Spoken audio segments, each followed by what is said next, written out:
Hello बच्चों, let's read the question. The question says centromere is required for 1. Movement of chromosome towards the poles, 2. Cytoplasmic cleavage, 3. Crossing over, 4. Transcription. तो question में हमसे पूछा है कि centromere की requirement हमें क्यों होती है. हमारे पास 4 ऑप्शंस है, हमें इन 4 ऑप्शंस में से करेक्ट ऑप्शन को चूज करना है. तो सबसे पहले क्या करेंगे, हम इस क्वेश्चन का की कॉन्सेप्ट समझेंगे. इस क्वेश्चन में हमारा की कॉन्सेप्ट होगा सेंट्रोमियर. सेंट्रोमियर क्या होता है? सेंट्रोमियर वो कॉम्प्लेक्स है जो 2 सिस्टर क्रोमैटिड्स को होल्ड करके रखता है. क्या करता है ये? Holds sister chromatids together.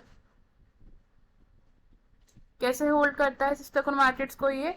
Let's suppose ये क्या है, एक सेंट्रोमियर है. इसने 2 सिस्टर क्रोमैटिड्स को होल्ड किया होता है, जिसको हम किस तरीके से रिप्रेजेंट कर सकते हैं? 1 क्रोमैटिड एंड अदर क्रोमैटिड. ये क्या है? एक सेंट्रोमियर है.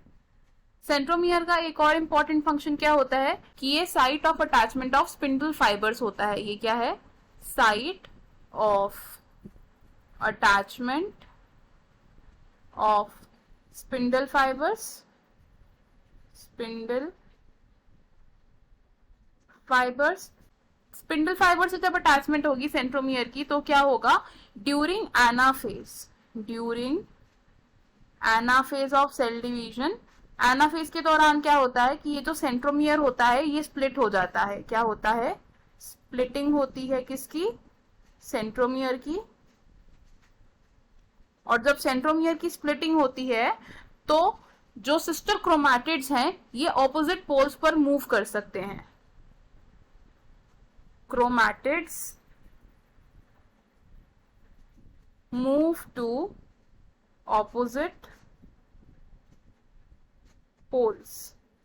और इस मूवमेंट को कौन फैसिलिटेट करता है? सेंट्रोमियर करता है, क्योंकि सेंट्रोमियर फेस करता है टुवर्ड्स द पोल्स, यानी कि सेंट्रोमियर खिंचे चले जा रहे हैं और जो क्रोमैटिड की आर्म होती है वो कहाँ होती है? Away from the poles. किस तरीके से मूवमेंट होती है? लेट्स से ये हमारा सेंट्रोमियर है और इस तरीके से ये कहाँ जाते हैं? टू द पोल्स जाते हैं. ये क्या है? हमारा सेंट्रोमियर है एंड ये क्या है? क्रोमैटिड की आर्म है. तो हमें हमारे क्वेश्चन का आंसर मिल गया. क्वेश्चन में हमसे पूछा था कि हमें सेंट्रोमियर्स की रिक्वायरमेंट क्यों होती है, तो हमारा आंसर क्या होगा इसमें? ऑप्शन 1, यानी कि movement of chromosomes towards poles. तो हम क्या लिखेंगे यहाँ पर? Option 1 is correct. अब देख लेते हैं कि बाकी ऑप्शंस क्यों इनकरेक्ट है. ऑप्शन 2 से साइटोप्लाज्मिक क्लीवेज. तो साइटोप्लाज्मिक क्लीवेज में सेंट्रोमियर का रोल नहीं होता, इसलिए ऑप्शन रॉन्ग होगा. ऑप्शन 3 से क्रॉसिंग ओवर. तो क्रॉसिंग ओवर में सेंट्रोमियर रोल प्ले नहीं करते, इसलिए ऑप्शन भी रॉन्ग हो गया. एंड ऑप्शन 4 से ट्रांसक्रिप्शन. तो ट्रांसक्रिप्शन प्रोसेस में भी सेंट्रोमियर का कोई रोल नहीं होता, इसलिए ऑप्शन भी रॉन्ग होगा. हमारा करेक्ट और फाइनल आंसर क्या है? Option 1. I hope you understood it well. All the best. Thank you.